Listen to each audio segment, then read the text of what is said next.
Hi friends, शीतजिकास व्लॉगमध्ये तुमचं सर्वांचं स्वागत आहे। थंबनेलवरून तुम्हाला कळलं असेल तर मी तुमच्यासोबत शेअर करणार आहे 22 जानेवारी 2024 राम मंदिर प्राण प्रतिष्ठेचा हा व्हिडिओ आहे।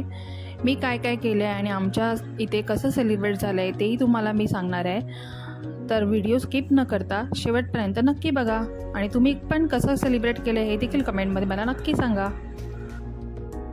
तर माझी पूजा देखील झाली आहे आणि दारासमोर सुंदर अशी रांगोळीसुद्धा काढली माझ्या बहिणीने। मोस्ट ऑफ द 99% गव्हर्नमेंट सर्वांना सुट्टी दिली होती आणि प्रायव्हेट सेक्टरला सुट्टी नव्हती, पण बऱ्यापैकी सगळ्यांना हाफ डे देखील दिला होता।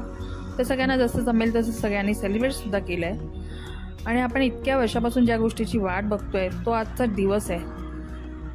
रामाच्या मंदिरात मूर्तीची स्थापना झाली आहे आणि जी एवढ्या वर्षात झाली नाही ती गोष्ट आता आज प्रत्यक्षात आपल्या डोळ्यासमोर होते।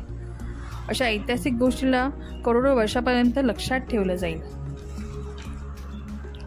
आणि इतकं सुंदर असं भव्य दिव्य मंदिर बांधलं आहे आणि प्रभू रामचंद्राची मूर्ती देखील तितकीच गोड, सुंदर आणि शांत आणि स्मित हास्य अशी सुंदर अशी मूर्ती आहे। हे सर्व आपण टीव्हीवर आता बघितलंच आहे आणि मला नक्की इथे जायची खूपच इच्छा आहे आणि कधी ना कधी तर पूर्ण होईलच। जेव्हा राम भगवान अयोध्येला परत आले होते वनवासातून, तेव्हा गुड्या उभारल्या होत्या, दिवे लावले होते आणि दिवाळी साजरी केली होती। तशीच आज सगळ्यांनी देखील दिवाळी साजरी केली आहे आणि खूप छान वाटतं।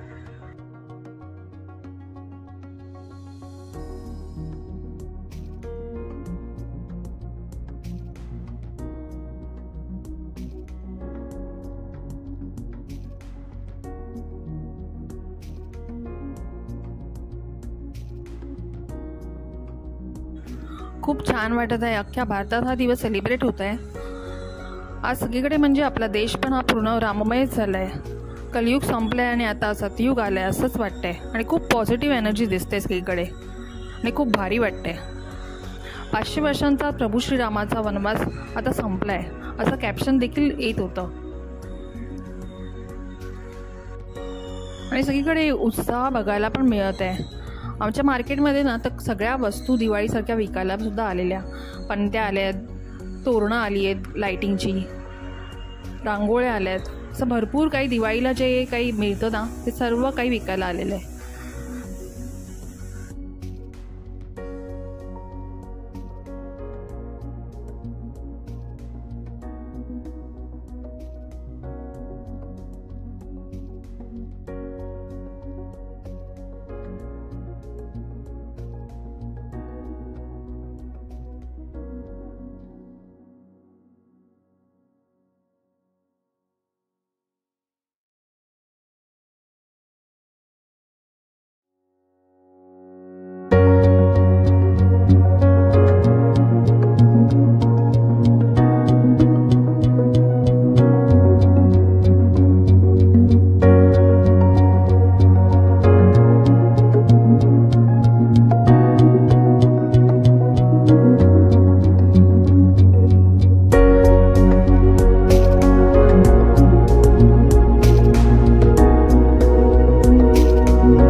डेकोरेशन केलं आहे, फुलांचं डेकोरेशन केलं आहे आणि अशा भव्य अशा मिरवणुका पण निघाल्या आहेत आणि खूप मस्त वाटते.